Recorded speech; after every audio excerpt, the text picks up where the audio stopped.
มาส่งค่าบทส่งน้องๆเขาตั้งหมดตั้งเสียงค่ะเนาะอันนี้เป็นดิกไทยสอนปันดิกไทยหลายๆซื้อปับลิเคนเสียงนี่ในมุ้ยเป็นน้องนะเพราะว่าก็เราบอกโอ้ยเขาข้านกาสอกหาขึ้นอยู่กับหลายๆก็ผมว่าเอาปั๊บดีกว่านี่เหมือนนั่นจังไปซื้ออยากไปเสียงเงิน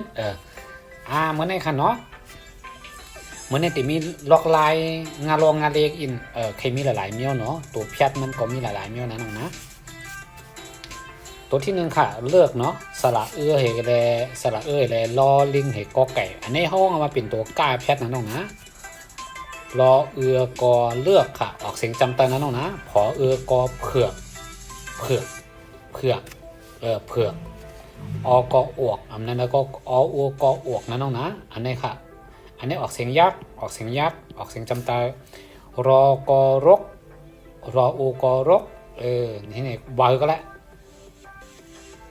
ออกเสียงจำนานนะน้องนะอันนี้ซ้ำออกเสียงยักษ์ค่ะหอกอหกหออูกอหก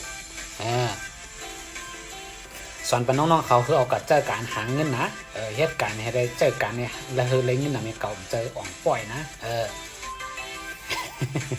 พิษพองถูกพองเปียงค่ะเนาะน้องเขาเฮี้ยนก็เหมือนกันค่ะเอากับเจอก็อย่าไปโกมันพิษเพราะเขาพึกก่อนน้ำมันติมองมาลอยๆนะน้องนะจออกจอกนะจออกจอกค่ะอันนี้ออกเสียงยากนะน้องนะ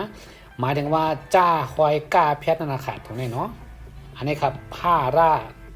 พริกออกเสียงจำนาอันนี้ออกเสียงจำนาคอรอกอครกคอรออูกอครกกอกอผอยไผ่ไม่ไฟกอไฟอีกอไม่โทกออีกอจอหันกายักจำเหตุเลยจำเตนะน้องนะอีกก่อไฟก่อไฟมาว่าคู่เตรียมพิษกันนะน้องน้ำบอกปันขึ้นหน้าก่อไฟอีเสกล้าแค่ยักก่อฟาไก่ขึ้นจำนาไฟก่อไฟนะก่อไฟปีสมามันออกเสียงยักจำอีเสตาก็ฮู้ว่าเพราะเป็นตัวเสียงเตียมออกเสียงจำนาก่อไฟพริกแห้งไม่แพงแกงได้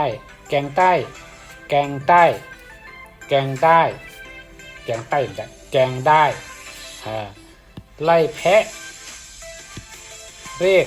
หาใครมาหาครกมาใกล้ใจกล้าอย่าเผลอมันจะพลาดเลยนะอย่าเผลอ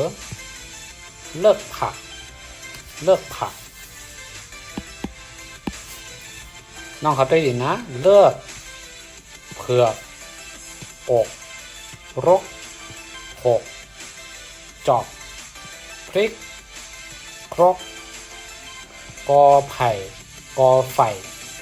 อีก็ก่อไฟพริกแห้งไม่แพงแกงได้ไล่แพะเรียกหาใครมาหาครกมาใกล้จะว่ากล้าไล่นะมาใกล้ใจกล้าอย่าเผลอเลิกผักเลิกป่องว่าเลิกเมี่ยงค่ะเผือกป่องว่าเผือกมันใช่ไหมคะนะอันเป็นโฮมโหอันเป็นโฮอยู่นะดินค่ะอกในป่องว่านาอกค่ะรกป่องว่ามันหกรกป่องว่ามันหกค่ะอยู่ยาหกหนานี่เนาะ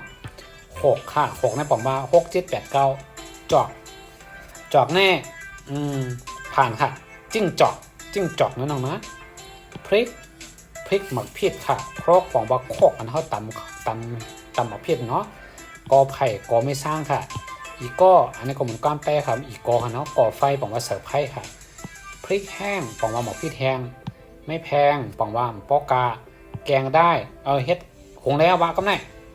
ไล่แพะนะน้องนะไล่แพะลึกเป๊ะเรียกหาห้องหาใครมาเผลอมาหาครกโคกหายมาใกล้มาจำใจกล้าจะหัดหารอย่าเผลอก็อย่าไปลืมโตเลิกผักเขียวโอเคค่ะ